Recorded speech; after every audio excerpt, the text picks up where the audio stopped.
ETF index mutual funds నేర్చుకుని stock మార్కెట్లో రాణించాలనుకుంటున్నారా? వెంటనే ఈ నెంబర్కి కాల్ చేయండి. సాధారణంగా మనం శివారాధన కార్తీకంలో విశేషంగా చేసుకుంటాం. ప్రతి సోమవారం శివుడికి సంబంధించిన వారంగానే భావిస్తాము. ప్రతి మాస శివరాత్రి కూడా శివారాధన ప్రత్యేకంగా చేస్తాం. అంటే దేవాలయాల్లో జరుగుతాయి, ఇళ్లలో అలవాటు ఉన్న వాళ్ళు చేస్తారు. మాస శివరాత్రి తప్పకుండా చేస్తాం. మహాశివరాత్రి మహాపర్వదినం మనకి. అయితే ఈ శుభ శ్రావణ మాసంలో సోమవారాలను కూడా శివార్చనకి కేటాయించుకోవచ్చు. ఇదొక పద్ధతి.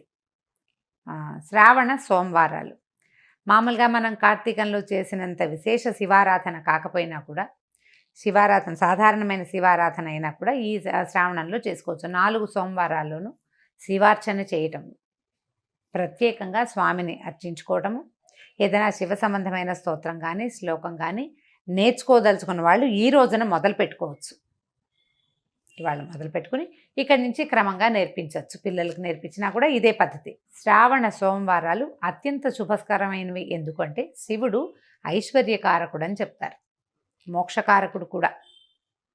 ఐశ్వర్యకారకుడు. మనం ఏదైనా ఒక విభూతిని కోరుకుంటే, ఒక ఐశ్వర్యాన్ని, దాన్ని ఇచ్చే దేవతల్లో శివుడు అగ్రగణ్యుడుగా చెప్పబడతాడు. అటువంటి పరమేశ్వరుణ్ణి శ్రావణ మాసపు తొలి రోజునే అర్చించుకోగలగటం మన యొక్క అదృష్టంగా భావించి శివాలయ దర్శనం చేయగలిగితే సరే. ఉదయమే శివార్చన చేయలేకపోతే సాయంకాలమైనా సరే దేవాలయాన్ని దర్శించి దేవాలయంలో దీపారాధన చేయగలిగితే చేయటం. ఇక్కడ విశేషంగా ఈ మాసాల్లో దీపారాధన ప్రత్యేకంగా చెప్పబడలేదు. అర్చన ప్రధానమైంది, శివ దర్శనము చాలా ముఖ్యమైనది. శివారాధనతోటి శ్రావణాన్ని కనుక ప్రారంభిస్తే మిగిలిన మాసం అంతా కూడా శుభప్రదంగా జరుగుతుందని అనిపిస్తూ ఉంటుంది. శ్రద్ధగా శివారాధన చేయండి. శివ సంబంధమైన ఒక్క శ్లోకాన్ని తీసుకోండి. 2 బిల్వదళాలు, ఒక చిన్న చెంబుతోటి నీళ్ళైనా శివుడికి సమర్పిస్తే కనుక ఈ అభిషేకం యొక్క ఫలితము ఈ శ్రావణ మాసపు తొలి రోజున చేయటం, శ్రావణ సోమవారం నాడు చేయటం వల్ల అది ఇతోధికమైన ఫలితాన్ని ఇస్తుందని చెప్పబడుతుందండి. చాలా దేవాలయాల్లో, ఈవెన్ తిరుమలలో కూడా ఈ సోమవారం నాడు శివార్చన చేస్తారు. ఇదే విధంగా ఈ 4 సోమవారాలని తొలినాడు మనం లక్ష్మీ పూజ లేదా లక్ష్మీ అర్చన వాటిలలో హడావిడిగా ఉన్నా కూడా ఇంకొక 3 సోమవారాలు ఉన్నాయి కదా. మొదటి రోజు, తర్వాత వారం వరుసగా వచ్చేటువంటి 4 సోమవారాల్లోనూ విధిగా శివాలయ దర్శనం చేయటం కూడా లక్ష్మీదేవిని అర్చించిన లాంటి ఫలితాన్నే ఇస్తుంది. ఒకవేళ వ్రతము అది చేసుకోలేని వాళ్ళు, అలవాటు లేని వాళ్ళు శివారాధన చేసుకోవచ్చు. శ్రావణ మాసంలో 4 సోమవారాల్లోనూ దేవాలయ దర్శనం చేయటం, పరమేశ్వరుడికి అభిషేకం చేసిన అభిషేక తీర్థాన్ని తీసుకోవటం, స్వామివారిని నందీశ్వరుడి మీదుగా లింగ స్వరూపాన్ని దర్శనం కనుక చేస్తే విశేషమైన ఫలితం ఇస్తుంది. ఈ రోజుల్లో తీర్థయాత్ర కూడా చాలా ఫలితాన్ని ఇస్తుందని చెప్పబడుతోంది. కానీ మన పరిస్థితులంతా అనుకూలంగా లేవు కాబట్టి సమీపంలో ఉన్న ఏ శివాలయాన్నైనా దర్శించండి. అయితే మనం సాధారణంగా అందరూ చేసేదేనండి, మన ఊళ్ళో ఉన్న గుళ్ళని వాటిని వదిలిపెట్టేస్తాము, ఏదో ఒక గుడి చూస్తాం అంతే. సాధారణంగా యాత్రలకు వెళ్ళాలని భావిస్తాం. అలా కాకుండా మన ఊరిలో మనం అసలు చూడని శివాలయాలు ఏవైనా ఉన్నాయేమో కనుక్కొని అక్కడికి వెళ్ళి దర్శనం చేయండి. అది అమోఘమైన ఫలితాన్ని ఇస్తుంది. మనం ఉన్న ఊళ్ళో ఉన్నటువంటి దేవాలయాల్ని దర్శనం చేయకుండా మనం కాశీ రామేశ్వరం వెళ్ళినా కూడా ఫలితం లభించదు. ఇక్కడది చూడాలి తప్పకుండా. పరిసరాల్లో ఉన్నది శివాలయ దర్శనం చేయాలి.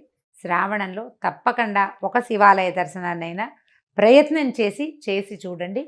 దీనివల్ల ఐశ్వర్యప్రదుడుగా ఉండేటువంటి పరమేశ్వరుని కటాక్షం తప్పక లభిస్తుంది. ఇప్పుడు మనకి ఆరోగ్యలక్ష్మి లేదు, చాలా అవస్థగా ఉంది. ప్రజల్లో చాలామందికి ధనలక్ష్మి ఇది కూడా లేక బాధపడుతున్న వాళ్ళు ఉన్నారు. అలాంటి వాళ్ళందరూ కూడా ఇలాంటి శివ దర్శనం చేస్తే తప్పకుండా ఫలితం లభిస్తుంది. సాధారణంగా మనం శివారాధన కార్తీకంలో విశేషంగా చేసుకుంటాం. ప్రతి సోమవారం శివుడికి సంబంధించిన వారంగానే భావిస్తాము. ప్రతి మాస శివరాత్రి కూడా శివారాధన ప్రత్యేకంగా చేస్తాం. అంటే దేవాలయాల్లో జరుగుతాయి, ఇళ్లలో అలవాటు ఉన్న వాళ్ళు చేస్తారు. మాస శివరాత్రి తప్పకుండా చేస్తాం. మహాశివరాత్రి మహాపర్వదినం మనకి. అయితే ఈ శుభ శ్రావణ మాసంలో సోమవారాలను కూడా శివార్చనకి కేటాయించుకోవచ్చు. ఇదొక పద్ధతి.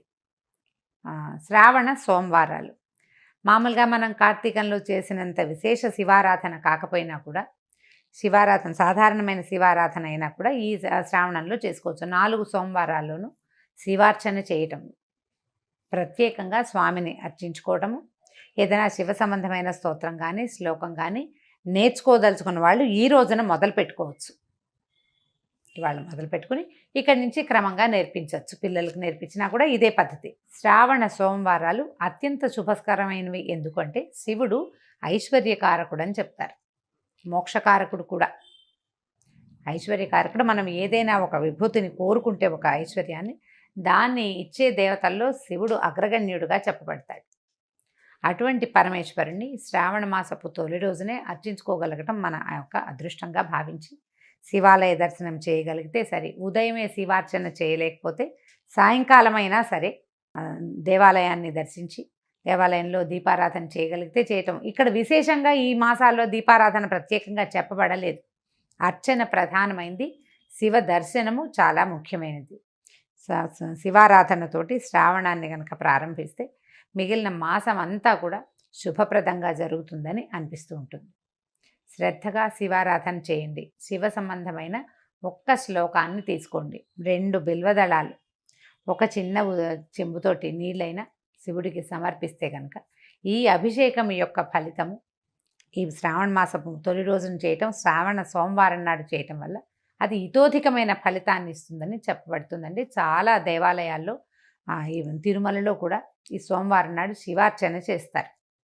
ఇదే విధంగా ఈ 4 సోమవారాలని తొలినాడు మనం లక్ష్మీ పూజ లేదా లక్ష్మీ అర్చన వాటిలలో హడావిడిగా ఉన్నా కూడా ఇంకొక 3 సోమవారాలు ఉన్నాయి కదా.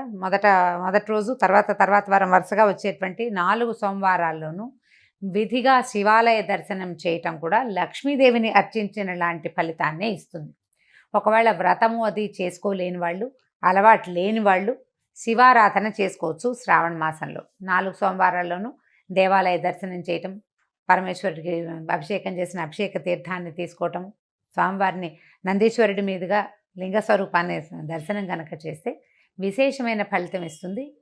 ఈ రోజుల్లో తీర్థయాత్ర కూడా చాలా ఫలితాన్ని ఇస్తుందని చెప్పబడుతోంది. కానీ మన పరిస్థితులంతా అనుకూలంగా లేవు కాబట్టి సమీపంలో ఉన్న ఏ శివాలయాన్నైనా దర్శించండి.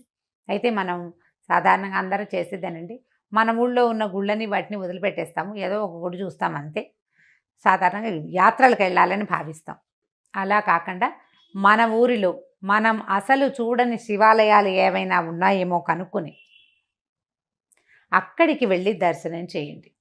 అది అమోఘమైన ఫలితాన్ని ఇస్తుంది. మనం ఉన్న ఊళ్ళో ఉన్నటువంటి దేవాలయాల్ని దర్శనం చేయకుండా మనం కాశీ రామేశ్వరం వెళ్ళినా కూడా ఫలితం లభించదు.